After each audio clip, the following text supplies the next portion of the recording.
Hi, and welcome to another edition of Video Mojo. My guest today is Eliya Finkelstein of Data Driven Rebels, and she and I met on TikTok and really kind of very quickly became kindred spirits. She's a great example of Video Mojo, and we talk about some really valuable insights that I think you may be able to use right away. Eliya tells me about how being on TikTok opened the floodgates of how much she discovered she has to say.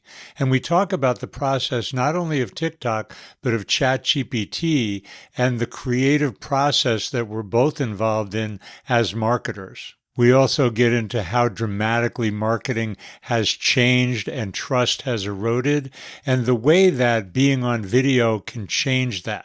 We get into what is an ideal super prompt for ChatGPT. And we also talk about the similarities between ChatGPT and TikTok. I really think you're going to find this episode interesting. Enjoy. So, welcome everybody to another episode of Video Mojo. We're at the convergence or the overlap between video technology, AI technology, social media marketing, and making a difference in the world and living a better life. So, welcome, Eliya Finkelstein, to the show. Great to have you Thank you here. so much. Thank you. Just really excited to be here and to chat with you. It's great. You know, what's fabulous, and I want people to know that we met on TikTok. So I talk about relationship building through social media, and you are a relationship born of social media. And we also have this alliance, not only because we're both on TikTok, but we're both passionate about AI. And the original connection that we made was because Eliya was talking about how to prompt ChatGPT. And I did something on TikTok that everybody might not know is a duet, where I then kind of like shared her video with me along. And so, and Eliya is a data driven growth consultant as well as a TikToker. She and her partner Chrissy have Data Driven Rebel. And I thought we could start there. How come in a business context where you're really working with businesses, I think largely B2B marketers, is that correct? Correct. uh, Yeah. that you have a company that's branded as a rebel. That's such a good question. Yeah, that's a great question. And really what it comes down to is it is that Chrissy and I both come from backgrounds of being service providers. So for other more B2C, some B2B, but a lot of other businesses. She has a background in a lot of ads management as well as data analysis, and mine comes from conversion and copywriting. And we've been behind the scenes of so many businesses and seeing how they do things, how they waste a lot of money, time, strategy, effort. And so when we paired up together, we were like, we're just going to go out there and tell it like it is and give people a really honest, transparent look into what it takes to run a business. And the reason we use data is because the data doesn't lie. So there's a lot of kind of, smoke and mirrors that can be put on strategy or tips and tricks. But at the end of the day, the data tells what's working and what's not. And so we're really big about, clients come to us all the time and they're like, I think I should do this. I think I should do that. And Chrissy and I's favorite thing is to just look at them and be like, are you sure? Because it's not what the data says. So maybe we So should is rethink that that. the rebel? What That's makes it a very rebel? that. That's the rebel part, is that it's very much pushing back against what people think they should be doing in the marketing world. What we hear is like the one way to do something. We're very much like, that is not necessarily the way you have to do it. We're really big about empowering people to find their own path and to use the data to show them like what's really working for them in their business, which is super unique. So that's a huge part. It's at the heart of what we do. So I'll be a rebel and say, hey, you're a marketing consultant, you're a certified master marketer, and what are you doing on TikTok? I have absolutely no place on TikTok. So But you do. You I do. do. Yeah, well, it's really funny actually, because I'll tell you how the TikTok thing came to be for me specifically. Is I, up until probably a couple months ago, in the video that you and I met, from doing that video and seeing what happened, I was not an advocate for TikTok or short form, super short form content like that. It was not in my radar. I was very much like, nah, not a good use of your time. I didn't advocate for it at all. And so for me, TikTok actually started, I've been in the marketing game for like 15 years myself, doing a ton of primarily content creation for other people.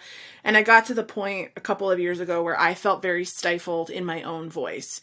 And I felt like creating content just got like really difficult for me.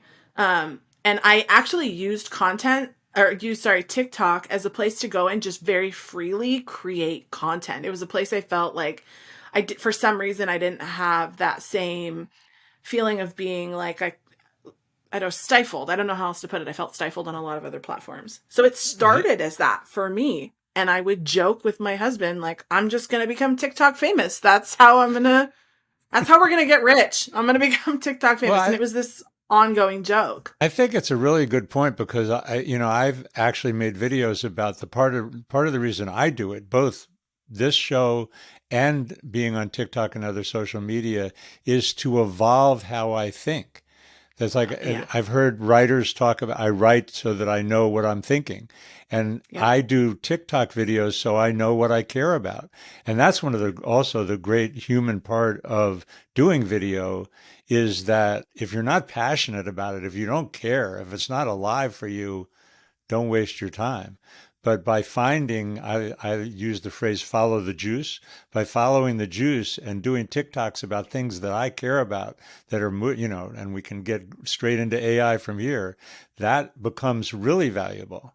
So, but, as a B2B marketer, it's really interesting. Businesses have that same problem that you're talking about having had personally, right? How do you see businesses moving towards TikTok and moving towards evolving their video mojo? I think it's something that we have to do now. Like, there's a piece where for me, I had the ability to do it just out of searching for a creative outlet. But I think what you said about, reframing how we look at video, specifically short form video, that the funny thing for me was, I'm behind the scenes in a lot of businesses who are trying to hack the TikTok algorithm, where every single step is like so strategic. And the video that I had that ended up being the big, huge game changer for us had zero strategy behind it. None, absolutely zero. It was something I had been thinking about for a long time, something I'd been talking about for a long time, a piece of, lived knowledge, lived experience that I was sharing. And I think that's the reframe that I have had over short form video that I think is maybe helpful or freeing to other businesses. Is it's less about, it can be less about how to strategically hack the TikTok algorithm and more about that exploration of what you know and all you have to say. Because it was like the moment I started to use TikTok for just sharing my thoughts, sharing my opinions, sharing that lived knowledge and experience, it opened the floodgates. And I recognized how much I had to say about these things. And so TikTok for me right now is like, it's a really great place to go and put my ideas, to validate some of my ideas. And then I will turn around and write these whopping blog posts that then allow me to go really deep into a subject, which is what I really love to do. I love to get really deep into all the nuance of something. So it serves the purpose of kind of fleshing out my ideas and just getting some, verbiage around what I'm thinking. Just like you said with writers, it was like, trying to understand the thought. To me, it's given me that same thing. And it doesn't have to be, it can be freeing and it can be fun and it can be spontaneous and it can work, I think is the big thing. So there's some interesting paradoxes with that. I'm curious about, particularly because you're a data-driven rebel, that, how is it for business? And I'm going to answer the question first, which is because I have a short answer, which is that for me, because I talk to people, oh, I'm growing on TikTok. It's really fun. And they go, were you making any money? And I go, well, what I'm finding is that as I make myself more visible, I open the door, one way, but the business comes in through the window, right? I open the door and it comes in through the window. Yeah. Yeah. So you have that experience as well?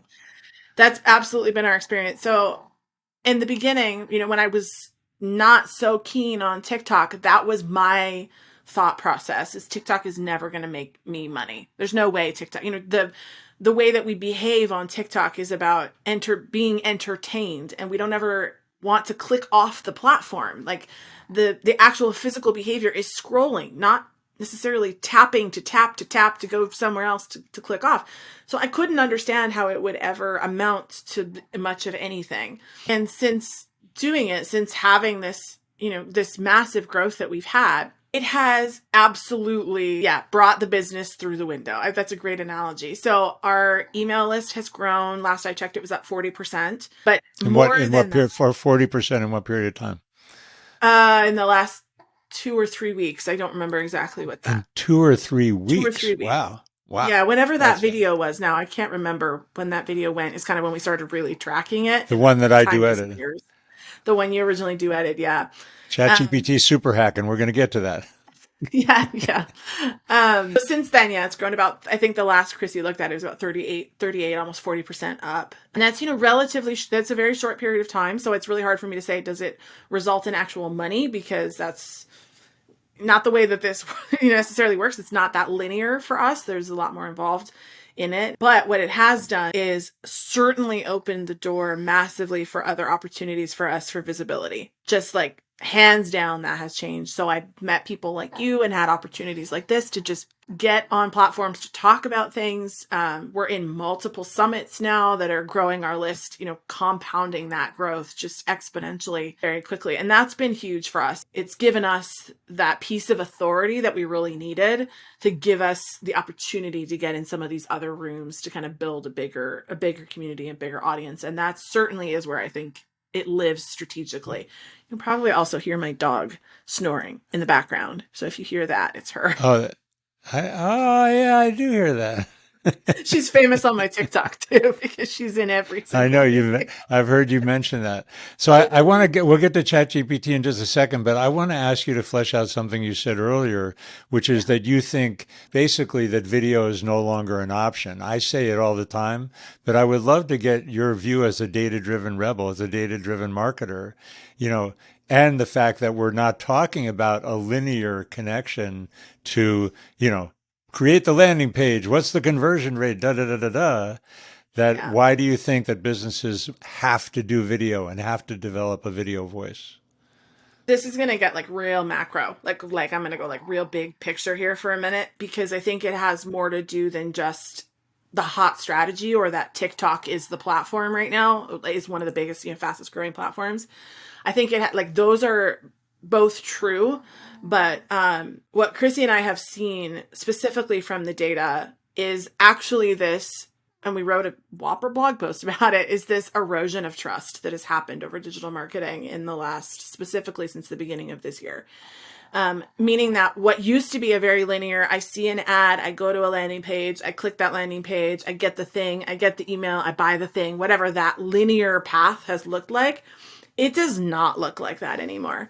It looks more like the data is showing us. It looks like, I tell people, like more like a pinball machine. I see an ad over here. I check you out on the website.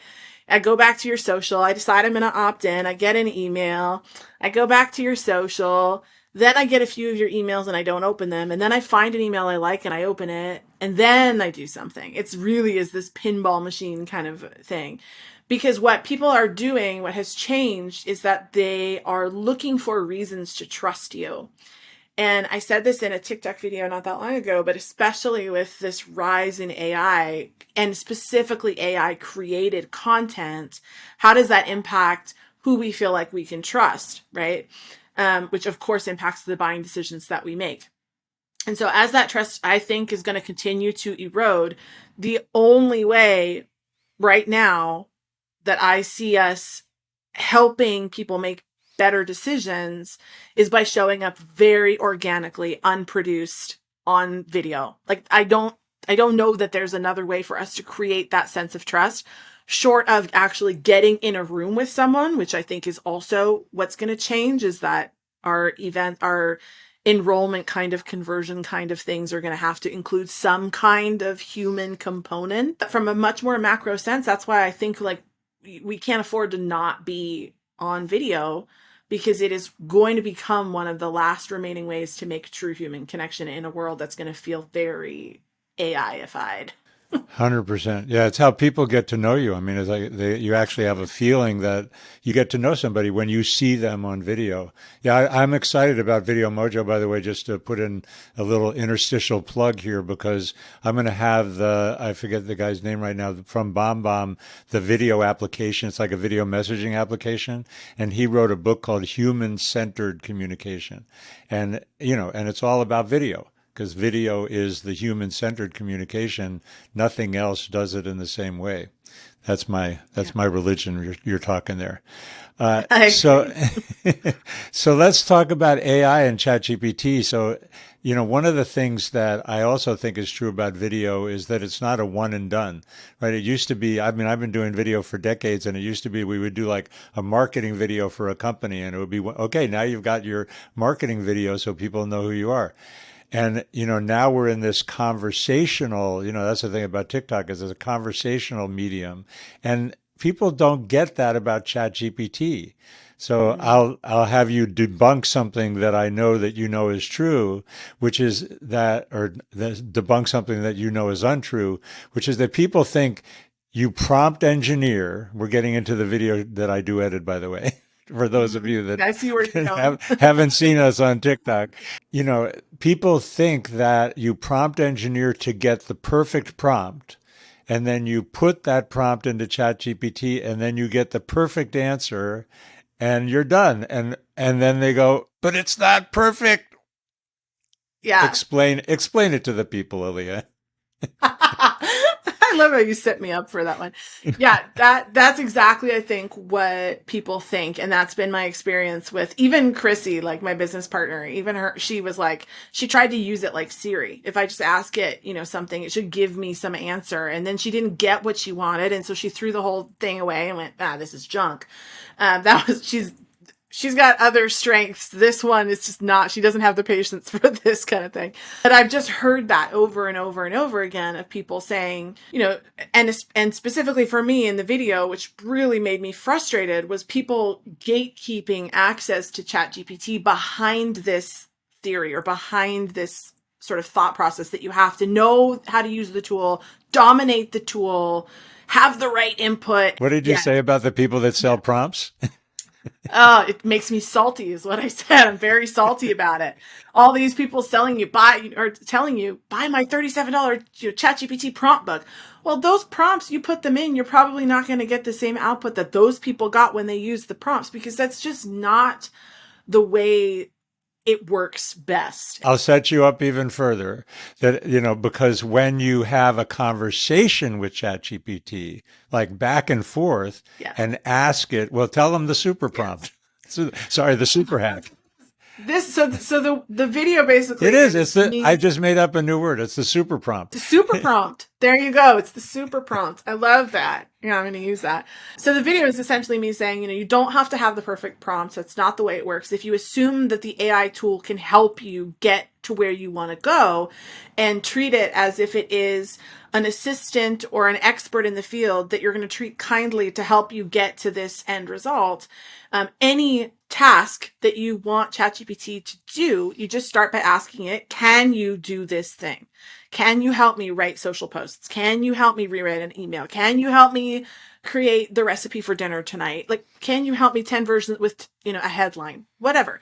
You ask it that, it will come back to you and say, yes, I can do that. Here's what I need, or here's how you can, here's what I would need in order to do that with you. And now we're in a back and forth conversation. It will say, yeah, I'm going to need these things. And you give it those things, and then it will give you a response, at which point we can get into refining its responses and giving it more parameters, because the better I found that just the more containment and parameters you give it, that's how you get the really great output. But again, I'm not doing that in a single prompt. And I've tried it. I've tried these super long prompts that have really strong parameters, but I find it actually gets me worse outputs because it can't hit all the parameters at once. So it gives me Right. some and then goes way off the rails on the others. So that's how I begin. And then this super prompt or this super hack is that at the end of having this conversation with ChatGPT, I will just ask it, if I wanted to get this exact result from you next time, what is the exact prompt I would need to give you to begin with? And I collect those. And again, the interesting thing is I have formulaic prompts that we use for clients that with repeating tasks. I still don't get the same output every time. I just don't. It's going to give me something slightly different. And it really depends on this conversation and this refinement process, which is where the real gold is, and adding more containment, which is where I get just the better and better and better outputs. Yeah, and ChatGPT evolves as a platform, right? We went from 3 to Right. 3.5 to 4, and it's going to continue to go, obviously. And then also it learns along the way. Right. That's the part of the amazing part. The analogy that I've been using, it kind of fits well with that, is, treat it like a really super smart intern. Don't Yeah. think that it's perfect and going to give you one response. It's going to be the thing.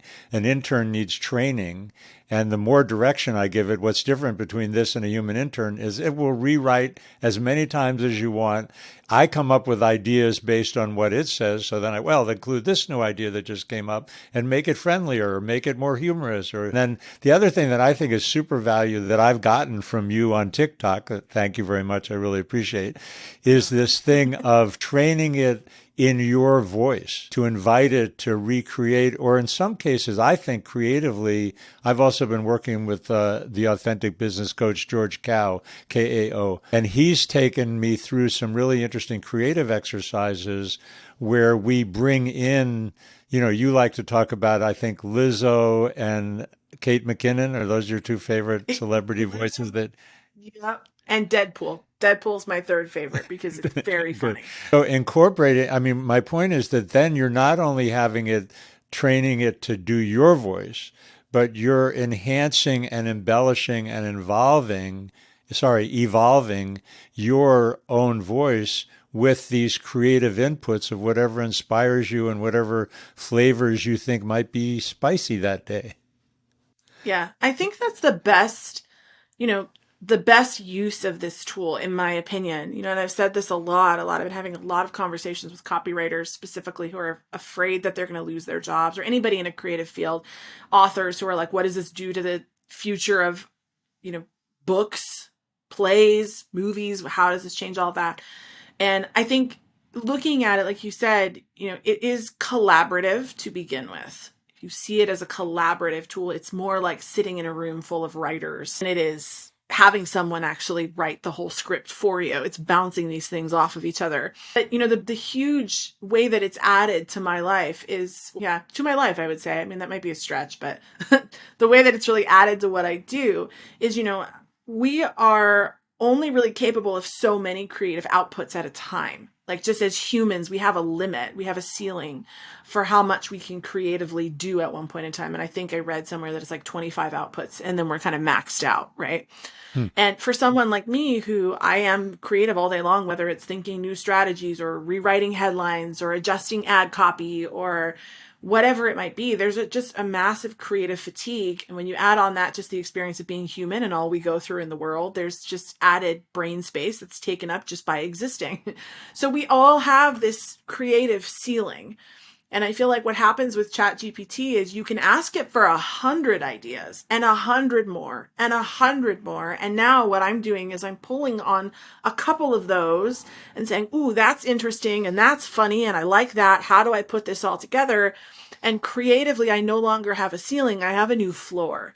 And I feel like that's what ChatGPT has done kind of across the board, is it's really allowed us to access this tool that changes the way we articulate our thought, changes the way we make connections between things, the words we use, the analogies we use. I think it's actually going to make us more creative, not less. And that has certainly been my experience so far. As long as we use it. That's the thing. I mean, Long because as the we, fear, yeah, I mean, so I love what you said, because the fear is that it's going to, take jobs away from creative people and make us less creative, and things will become more artificial.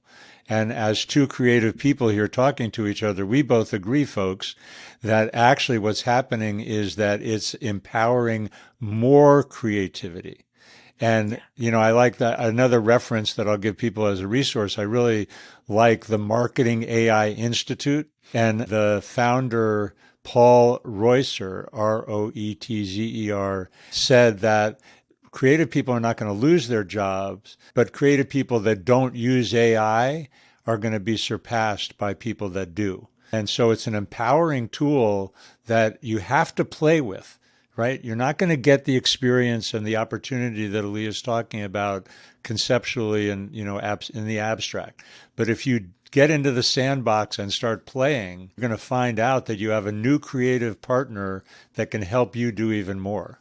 Accurately reflect what we're talking about? Yeah, absolutely. It's totally accurate. And everything that we do in Data Driven Rebel comes from that scientific method of observing and becoming a scientist and being empowered and feeling confident in experimenting. And this is one of the places that I think, the floor's wide open. There is no right or wrong way. I think there are wrong ways to use this tool, but there's no right or wrong ways to get started, to, get your feet in, except if you're not going to, because I think this is a place where this tool is not going to go away. It's only going to continue to improve and change the way we operate. It really is changing everything about where we are as people right now, as humans.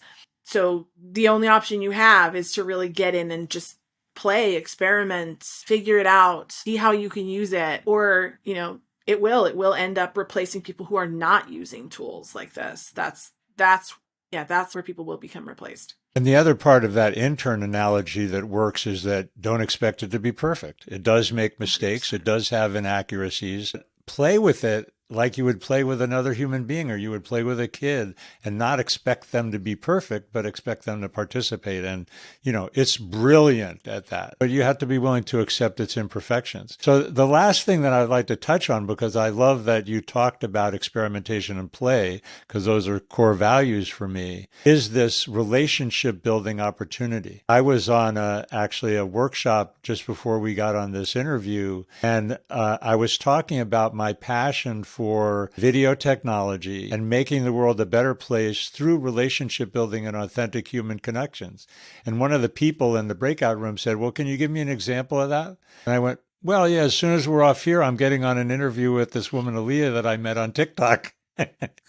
And I feel like we're already friends, as well as the fact that we're both marketers and collaborators all of a sudden by nature of this interview. And that comes out of being willing to play and experiment with video and relationship building.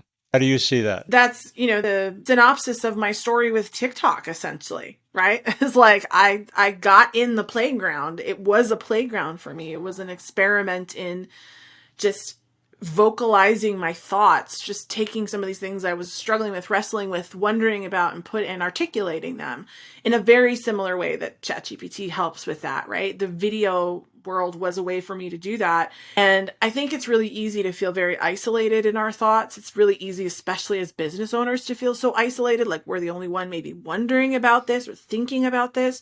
And it's just that experiment of just putting it out into the ether where you find other people that go, hey, I actually do think similarly, or I wondered about this, or what do you think about that? And it's in that sense so similar to ChatGPT in that it's just about kind of expanding thought, bringing new thought in. I am obsessed with rethinking things. If you don't know Adam Grant, he's one of my favorite kind of people out there. He's an organizational psychologist, and rethinking is his whole thing. But that idea of shifting paradigm, introducing new thought, changing thought, I think that lights me up. And that's why I like to be in relationship with people, because my world of thought is contained to the experiences that I've had in my life, unless I meet someone who can share the experiences in their life. And now my world of thought is opened up to all their experiences. And that to me is just incredibly exciting. And that's the power of videos. When you can get out there and articulate that kind of stuff, you really do find people who go, oh my gosh, I thought I was the only one. And that's just not the case. That's just not the case. Yeah, so thank you for that spirit, and thank you for being willing to be my TikTok friend and for coming to be on Video Mojo. I know you're Hey Eliya, Eliya, on TikTok. Well, we're now Data Driven Rebel on TikTok. We just branded it. Very good. And any other coordinates that you want to give to people to find you and connect or check out your book? You can find us on most platforms at Data Driven Rebel, or on our website at datadrivenrebel.com. That's where you can find our whopping blogs, which if you're nerdy like me, they're fun because you can really dive in. That's where you can get all the information about everything that we do. Awesome. Thanks again for being here. I'm glad your dog got a good nap. And the bird woke up, Pro- probably heard the provide, bird too. provided the soundtrack. Thanks again for being here. It's wonderful to talk to you, and I know the conversation will continue. Thank you so much for having me, John. Such a pleasure.